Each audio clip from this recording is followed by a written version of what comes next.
Merhaba arkadaşlar, nasılsınız? سلام دوستان، چطورید؟ جلسه 4 از آموزش با کتاب استانبول آ1 رو شروع می‌کنیم. Bir یونیت سی فصل 1 مرحبا سلام به bölümü alfabe. بخش ب حروف الفبا. آلفابه یعنی الفبا. توی این قسمت می‌خوایم درباره حروف الفبا صحبت بکنیم. حروف الفبا رو با کلی مثال یاد بگیریم.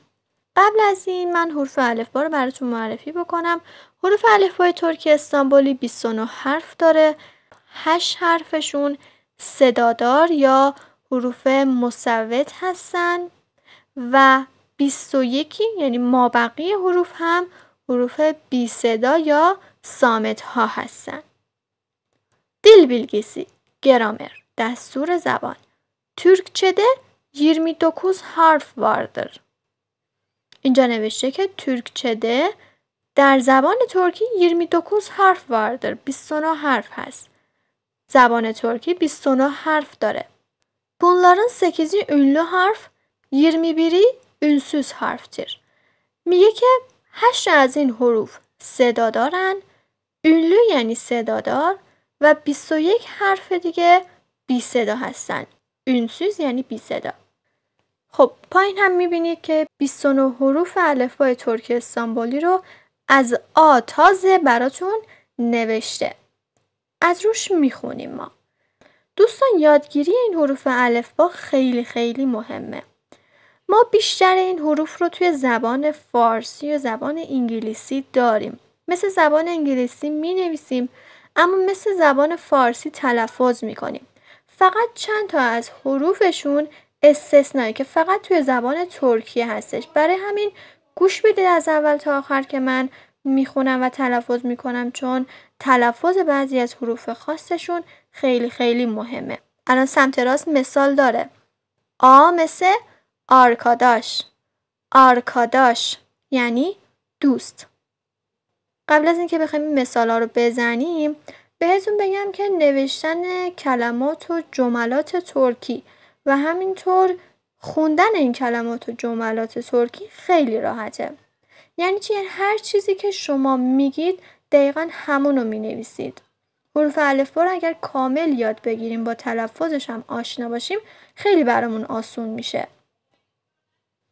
آ آ. این آ که من دارم تلفظ میکنم همونطور که میبینید ای انگلیسیه، اما توی زبان ترکی ما آ میخونیم و آ تلفظ میکنیم.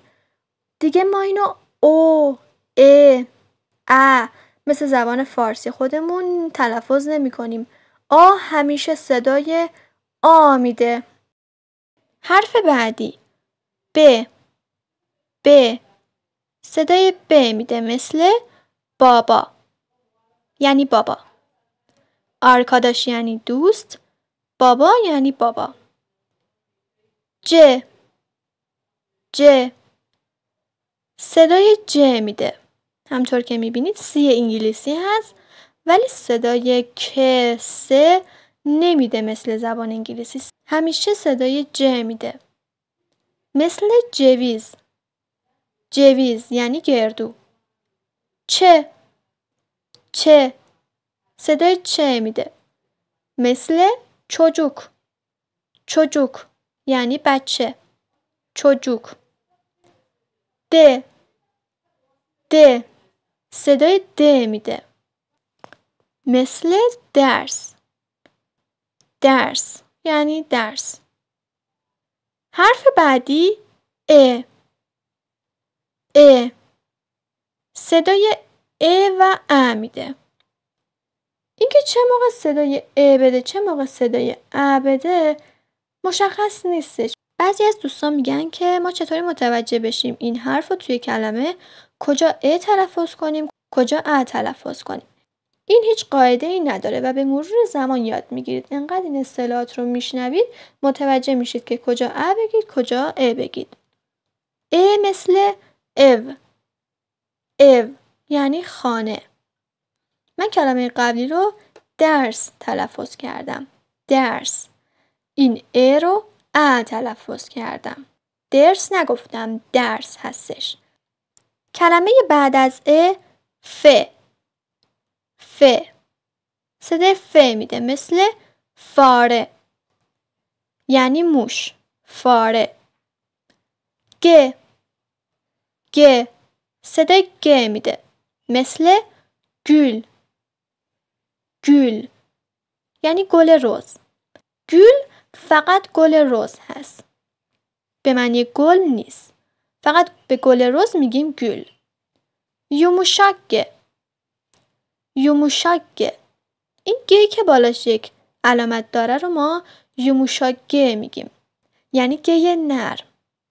این حرف هیچ تلفظی نداره، ولی توی کلمه اگه بخوایم استفاده بکنیم کاربرد زیادی داره.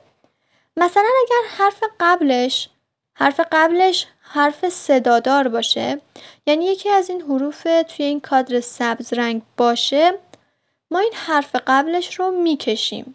یوموشاگه مثل آچ. آچ. میبینید؟ من این حرف قبلش یعنی آ رو میکشم و بعد دوباره بعد از اون آ رو میگم. این وسط یوموشاگه رو تلفظ نمی کنم. آچ یعنی درخت. حالا کلی مثال دیگه هم باهاش میتونیم بزنیم، توی مثالا بهتر یاد میگیریم. حرف بعدی ه. ه. صدای ه میده مثل هاوچ. هاوچ یعنی هویج. حرف بعدی او. او. او چیه؟ او یکی از حروف خاص و استثنای ترکیه که گفتم یکم تلفظشون فرق میکنه و کلا توی زبان فارسی، انگلیسی و بیشتر زبان‌ها نیستش. این حرف او چطوری تلفظ میشه؟ مثل ای هست، منتها ضخیم میگیم. ای رو از گلو ضخیم تلفظ میکنیم. توی مثالا بیشتر یاد میگیری. اینجا مثال هست مثل ازگارا. ازگارا. ازگارا. این رو من ایزگارا نمیگم، ازگارا. او تلفظ میکنم یعنی کبابی. ازگارا یعنی کبابی. و حرف بعدی ای. ای که توی فارسی خودمونم داریم. ای صدای ای میده مثل ایش. ایش یعنی کار. حرف بعدی ژ. ژ. جی توی زبان انگلیسی صدای ژ میده مثل ژیلت. ژیلت یعنی تیغ. که. که. که صدای که میده مثل کالم. کالم مداد. ل. ل صدای ل میده مثل لاله. لاله اسم لاله هم میشه، گل لاله هم میشه. حرف بعدی م.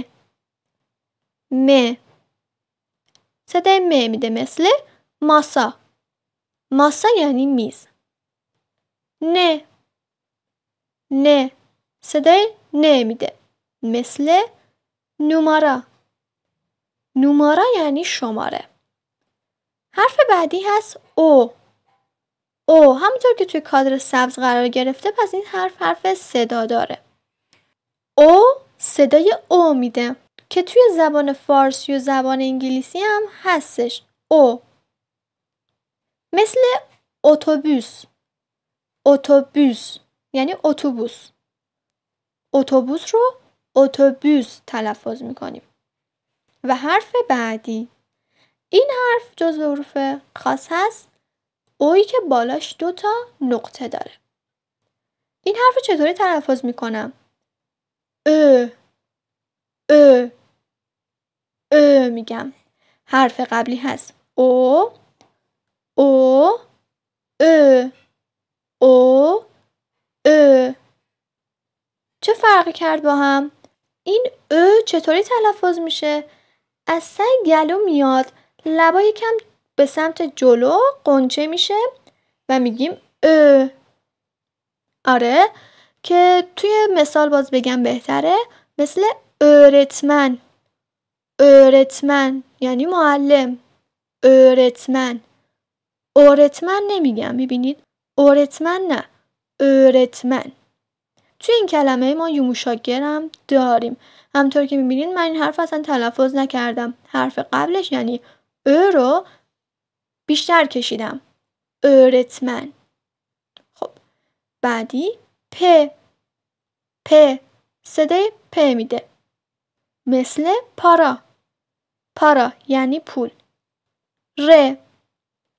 ر صدای ر میده. مثل رسیم یعنی عکس، تصویر.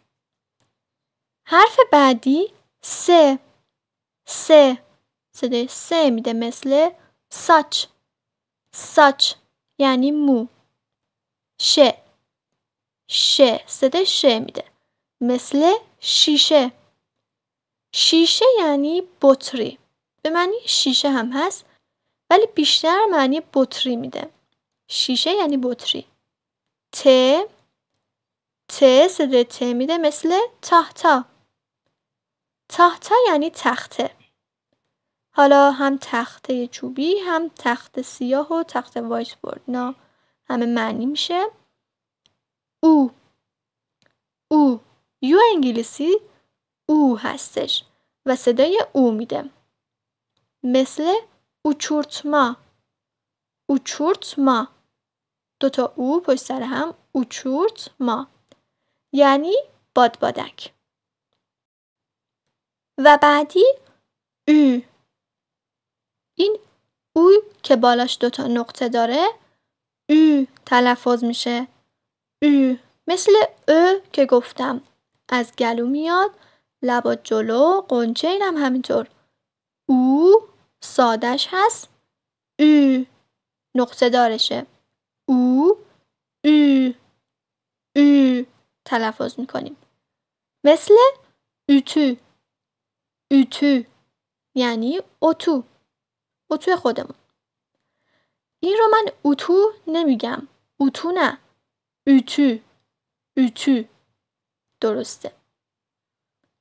و صدای و میده. مثل وازو یعنی گلدان.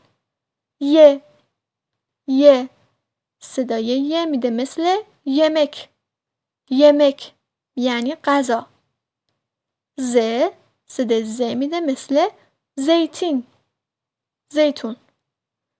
خب این بخشم تا اینجا تموم شد که حروف الفبا رو کامل با مثال براتون گفتم. از اول تا آخر یک بار من میخونم و بعد هم شما تکرار کنید. آ، ب، ج، چ، د، ا یا ا، ف، گ، یوموشک گ، ه، او، ای، ژ، ک، ل، م، ن، او، ا. پس چی شد؟ او، ا، پ، ر، س، ش، ت، او، او، و، ی، ز. تا اینجا ما حروف الفبا رو یاد گرفتیم. این حروف الفبای ترکی خودش به 4 قسمت تقسیم میشه. حروف صدادار و بی صدا و هر کدوم از این حروف صدادار و بی صدا خودشون دوباره به 2 قسمت تقسیم میشن. بریم صفحه بعدی تقسیم بندی این حروف رو کامل یاد بگیریم.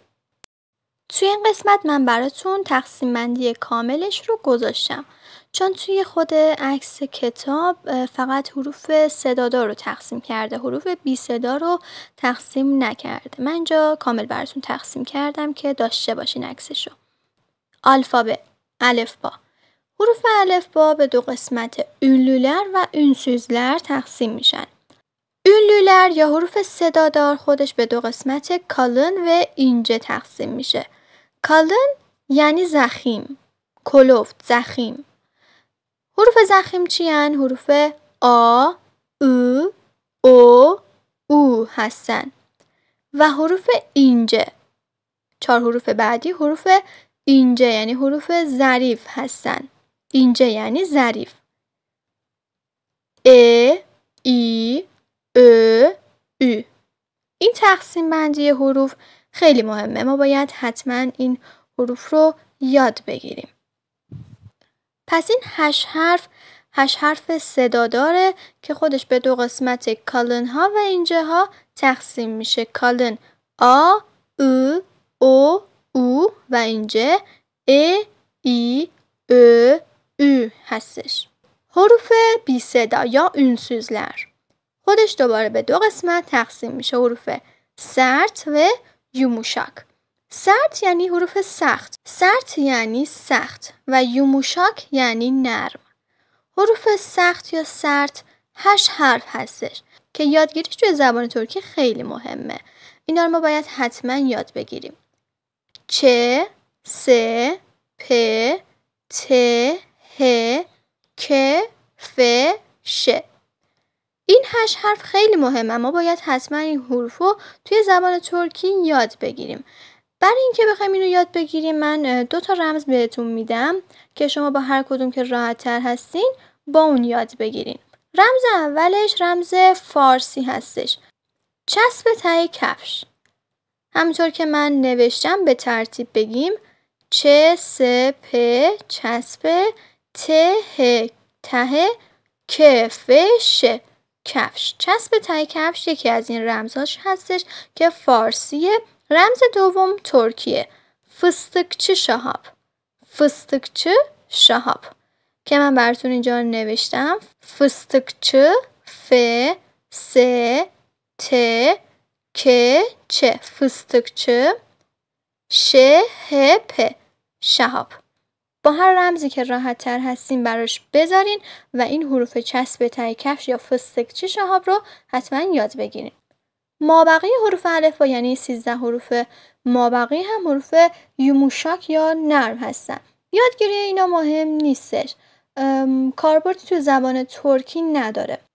فقط یادگیری گروه کالن، اینجه و سرت مهمه. کالن ها آ، او، اینجه ای، او، سرت، چ، س، پ، ت، ه، ک، ف، ش. اینا مهمن. خب برگردیم به خود کتاب. اینجا هم همونطور که میبینین حروف الفبا رو به دو قسمت ünlüler و ünsüzler تقسیم کرده. حروف ünlüler خودشون به دو قسمت کالن و اینجه تقسیم شدن. کالن ها آ، او، اینجه ها ای، او که من توی تصویر براتون توضیح دادم. اما ünsüzler که حروف بی صدا هست رو به دو قسمت تقسیم نکرده که من براتون تقسیم کردم. اینجا فقط حروف بی صدا رو گذاشته. این هم از حروف الفبا. قسمت بعدی بخش harflerin okunuşu هست. harflerin okunuşu یعنی نحوه خواندن حروف. اینا رو من براتون به ترتیب میخونم دوباره تکرار بشه. آ، ب، ج، چ، د، ا یا ا، ف، گ، یومuşak گ، ه، او، ای، ژ، ک، ل، م، ن، او، او، پ، ر، س، ش، ت، او، و، ی، ز. این قسمت هم تموم شد. از اینجا به بعد 4 تا تمرین به ما داده. این 2 تمرین اول رو اینجا حل می‌کنیم. 2 تمرین بعد و بخش بعدی حل می‌کنیم. Sual اول. Aşağıdaki boşlukları sırasıyla harflerle dolduralım. Aşağıdaki boşlukları, جای خالی پایین رو sırasıyla harflerle به ترتیب با حروف dolduralım پر کنیم. جاهای خالی پایین رو به ترتیب با حروف پر کنیم. که اولین حرف حروف الفبا رو گذاشته آ هستش، بعد جای خالی و بعدش ج گذاشته، یعنی ما بینش باید حرف ب قرار بگیره. ما بقیه هم که خودتون میدونین مثل بالا همونطور که نوشته توی جای خالی پر کنید. بیایم سوال 2. سوال 2 konuşma. konuşma یعنی گفتگو، صحبت کردن. این بخش همون اسپیکینگ توی انگلیسیه. سوال دوم adımızın harflerini söyleyelim ve yazalım. Adımızın harflerini yani حروف اسممون رو söyleyelim بگیم ve yazalım و بنویسیم. Ad, اسم، سسلتیم یعنی تلفظ. برای مثلا جای اسم گذاشته اسم مهمت رو گذاشته و جلوش این حروف رو اسپلش کرده. م، ا، ه، م، ا، ت. ما میتونیم اسم خودمون رو بذاریم. مثلا من اسمم رو میذارم مائده. مائده اسپلش میشه م، آ، ا، د، ا، ه. یا مثلا زینب، مریم، مینا، اینا همه اسما رو میذارین جلوش هم اسپل میکنین. خب این قسمت هم تا اینجا تموم شد. 2 سوال بعدی رو توی بخش بعدی با هم حل میکنیم. Görüşürüz.